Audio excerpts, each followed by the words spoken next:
तो देखिए NCERT book का जो अगला टॉपिक है 2.2.1 है ना, इलेक्ट्रोड विभव के मापन और मानक हाइड्रोजन इलेक्ट्रोड विभव। तो देखो हर चीज़ को मापने के लिए ना कुछ एक संदर्भ मानक बनाया जाता है। जैसे मैं बोलूँ कि ये कितना लंबा है तो आप या तो मीटर में नापोगे या किस में नापोगे, सेंटीमीटर में। ठीक है, तो वो जो सेंटीमीटर और मीटर बोलते हो वो उसका क्या कहलाया, संदर्भ मानक। जो हम मापन का छोटा भाग यूज करते हैं उसे क्या कहते हैं, संदर्भ मानक। मैं बोलूँ यार इसका वजन कितना है, तो इसके लिए आपने बना लिया है ग्राम और किलोग्राम। तो किलो और ग्राम से तौलते हो तो ये उसका क्या कहलाया, संदर्भ मानक। ठीक है, इसी तरह से सेल का मुझे विभव नापना है, तो सेल का विभव नापने के लिए भी एक संदर्भ मानक बनाया गया है और वो होता है मानक हाइड्रोजन इलेक्ट्रोड, SHE इसको बोलते हैं, स्टैंडर्ड हाइड्रोजन इलेक्ट्रोड बोलते हैं। किसी भी का इलेक्ट्रोड नापना है तो हाइड्रोजन के इलेक्ट्रोड से हम उसको क्या करेंगे, नापेंगे। ठीक है, जैसे आप लोग कोई वजन नापते हो तो एक साइड किलोग्राम ही रखते हो ना, एक का मान आपको पता है और एक का मान आपको पता नहीं है। ऐसे है कि मानक हाइड्रोजन इलेक्ट्रोड विभव का मान मुझे पता रहेगा और बाकी का पता नहीं रहेगा, तो इससे हम क्या करते रहेंगे, पता लगाते रहेंगे। ठीक है, तो देखो यहाँ पर मानक संदर्भ क्या होता है, दूसरे सेल का विभव जानने के लिए एक संदर्भ मानक की आवश्यकता होती है जिसे मानक हाइड्रोजन विभव या इलेक्ट्रोड कहते हैं। इसका विभव सभी तापमानों पर क्या होता है, शून्य माना जाता है। ठीक है, जैसे मैं बताया कि किसी भी लंबाई को नापने के लिए एक मानक की ज़रूरत होती है जिसे आप मीटर मानते हो, है ना। इसी तरह से किसी सेल का विभव नापने के लिए एक मानक की आवश्यकता होती है, उसे हम क्या कहते हैं, मानक हाइड्रोजन विभव। ठीक है, इस विभव का मान कितना होता है, शून्य होता है। तो खाली स्थान में यही लाइन पूछ देता है कि मानक हाइड्रोजन विभव का मान खाली स्थान होता है, कितना होगा, 0 वोल्ट। कितना हो जाएगा, 0 वोल्ट। ठीक है, इसमें आपको इतना चीज़ ध्यान रखना है। अब ये बनता कैसे है, इसकी संरचना देख लेते हैं। ठीक, और इसकी कार्यविधि देखते हैं। तो आपके एनसीईआरटी बुक में ये चित्र बना है, चित्र आप तैयार कर लेंगे। चित्र यदि आपसे बन गया तो फिर ये लिखना आसान हो जाएगा। ठीक है, शब्द आपको याद नहीं करना है, चित्र याद करना है। तो आप देख रहे होंगे यहाँ पर मानक हाइड्रोजन इलेक्ट्रोड, इसको सिंपल में क्या बोलते हैं, SHE की संरचना हमको देखना है, इसकी कार्यविधि देखना है। तो सबसे पहले देख लेते हैं इसमें क्या होता है, एक पात्र होता है, ये बर्तन हो गया ना। ठीक है, इस बर्तन में विलयन भरा हुआ है। वैसे जनरली पानी भरा होता है पर ये विलयन है, कितने विलयन है, 1 मोलर हाइड्रोजन आयन की सांद्रता का इसमें क्या भरा है, विलयन भरा है। इसके साथ अब हम यहाँ पर क्या देखते हैं, यहाँ पर एक नली के अंदर प्लेटिनम का इलेक्ट्रोड लगा होता है। ये जो आप देख रहे हो ना, यहाँ पर ये प्लेटिनम का क्या है, इलेक्ट्रोड है। उसमें ना लिखा हो तो आप लोग यहाँ पर लिख सकते हो इलेक्ट्रोड। भाई सेल बनाना है, आधा सेल भी बनाना है तो उसमें इलेक्ट्रोड होता ना। अर्ध सेल की परिभाषा क्या है कि कोई भी जो इलेक्ट्रोड होता है अपने विलयन में क्या होता है, डूबा होता है। ठीक है, यही है। तो इसमें हम ये PT इलेक्ट्रोड डुबा देते हैं और डुबाने के बाद हम क्या करते हैं, यहाँ से हाइड्रोजन गैस प्रवाहित करते हैं। कितने दाब पर, 1 बार। ये बार माने होता है दाब। ठीक, इसमें हाइड्रोजन गैस प्रवाहित करते हैं। बस इतना हमको काम करना है। अब इसको पढ़ दो यार। तो देखो इसमें क्या होता है, इसमें प्लेटिनम ब्लैक से लेपित प्लेटिनम धातु का इलेक्ट्रोड होता है। इसके बारे में पहले बोल दिए, है ना। तो इसमें क्या होता है, प्लेटिनम ब्लैक का मतलब काजल है। जैसे मान के चलो पुराने ज़माने में काजल बनाते थे ना, कैसे बनाते थे आपको, हाँ, एक दीपक जैसे जलाते थे, उसमें घी से जलाते थे और उसके ऊपर थोड़ा सा क्या होता है, ढक देते थे। उसकी धुआं को इकट्ठा करते थे, फिर उसमें गाय का घी आप तो पेंसिलिन वगैरह मिलाने लगे ना, पहले क्या मिलाते थे, गाय का घी, और वो क्या बन जाता था, काजल बन जाता था। तो इसी तरह से किसका काजल यहाँ पर हम लगा रहे हैं, प्लेटिनम ब्लैक का, ठीक है।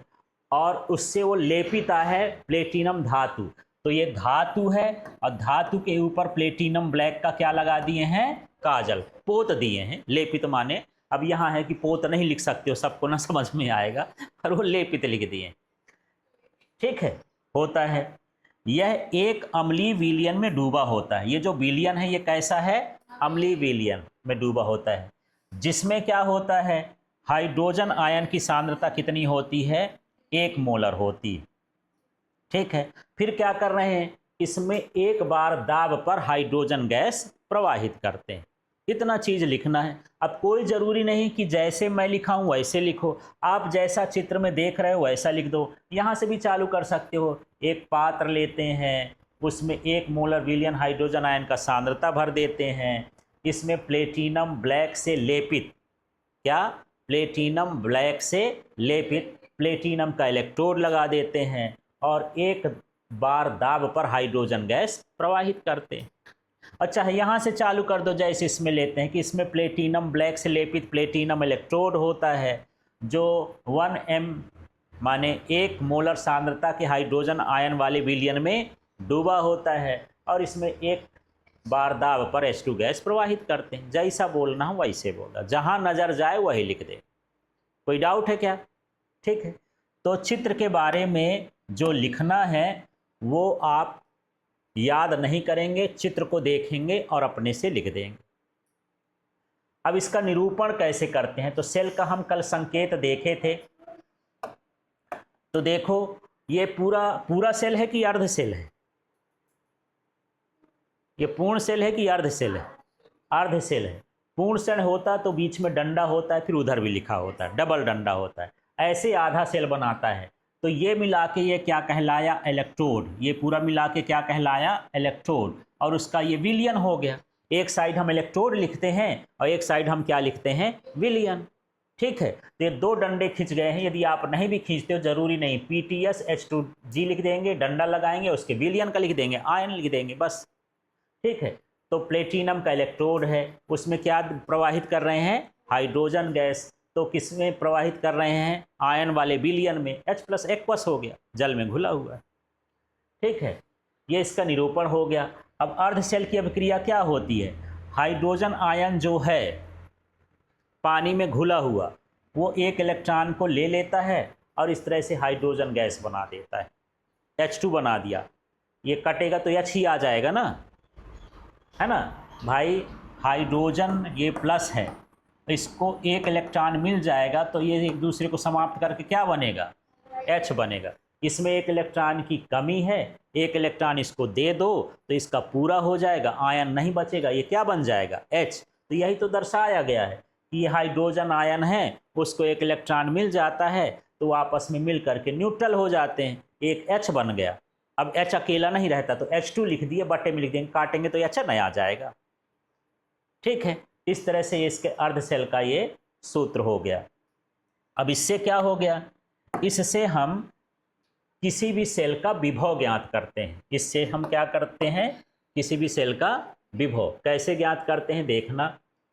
ये लिखा ई सेल, यहाँ पर एक चिन्ह बना है, वो बना है ये माइनस जैसे बना है, इस चिन्ह को क्या बोलते हैं, ओमिनस। क्या बोलते हैं ये, ओमिनस। वैसे इसको पढ़ेंगे मानक सेल विभव, ऊपर ये मानक है पर क्या बोलेंगे, मानक सेल का विभव। पर ये जो चिन्ह बनाते हैं ये सब जो बना है ऐसे करके ओ बना के ये है, इसको क्या पढ़ा जाता है, ओमिनस। ठीक है, लैटिन भाषा का है। तो देखो ये है दायां पक्ष और ये क्या है, बायां पक्ष का। ये सूत्र ही होता है कि यदि हम मानक विभव निकालते हैं तो दाएं वाले से किसको, बाएं वाले के विभव को क्या करते हैं, घटाते हैं। ठीक है, अच्छा, चूंकि मानक हाइड्रोजन इलेक्ट्रोड EL का विभव ये हमेशा बाएं तरफ माना जाता है, हाइड्रोजन को कहाँ माना जाता है, बाएं तरफ, शून्य होता है। तो EL की जगह में क्या लिख दिया, शून्य, तो क्या बचेगा, ER। ये इसका मानक विभव हो गया। इस तरह से आपको काम करना है, इसका क्लियर हो गया।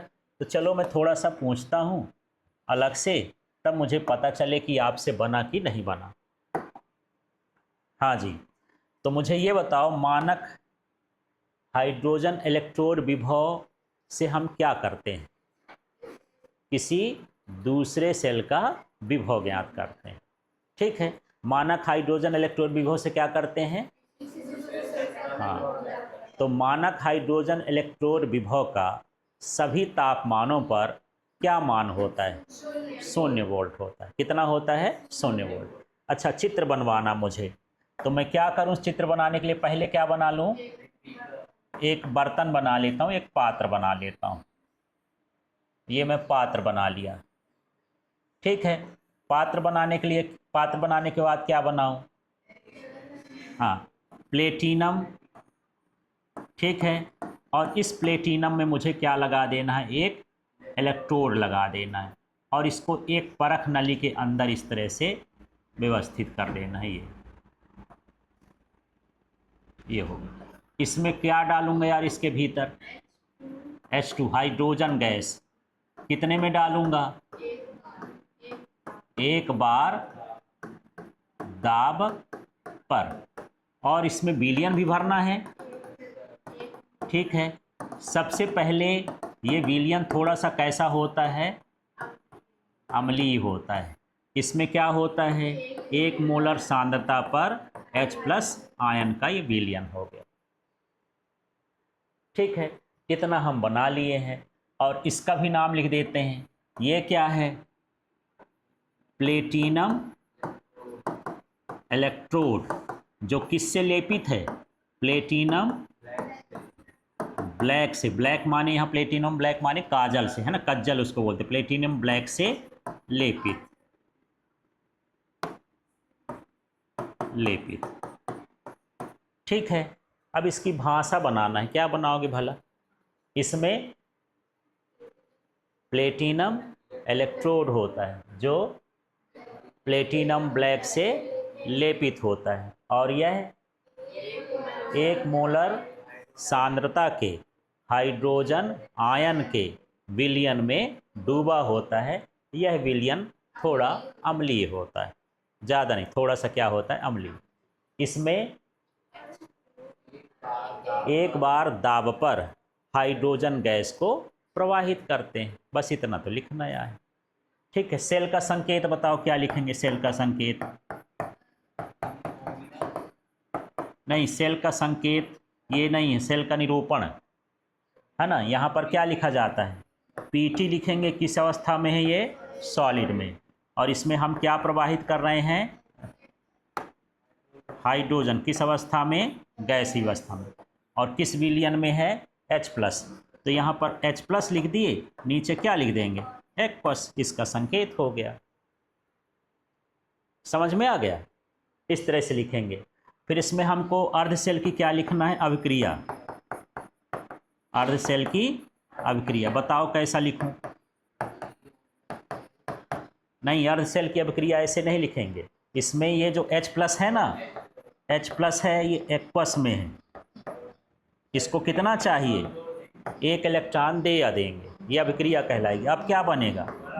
1/2 H2, और किस अवस्था में बन जाएगा? गैस अवस्था में। ये इसकी अभिक्रिया हो गई, ये इसका संकेत हो गया, ये अभिक्रिया हो गया। ठीक है, अब मुझे क्या ज्ञात करना है? सेल का विभव। इसके लिए सूत्र क्या होगा? ई सेल, और यहाँ क्या लिख देंगे? ओमिनस, माने मानक विभव। इससे हम मानक विभव ज्ञात करते हैं। सेल का क्या ज्ञात करते हैं? मानक विभव। यहाँ क्या हो जाएगा? ई, ये ओमिनस ही रहेगा। किसका? आर का कि एल? आर, और माइनस क्या होगा? ई ओमिनस एल। ठीक है, पर हाइड्रोजन के लिए ई एल का मान कितना होता है? 0। तो यहाँ पर हो गया ई मानक सेल बराबर क्या हो जाएगा? ई आर मानक। यहाँ पर लिख देते हो ई एल मानक बराबर 0 हाइड्रोजन के लिए, है ना। ऐसा, बस इतना तो काम करना है, काम खत्म हो गया। ठीक है।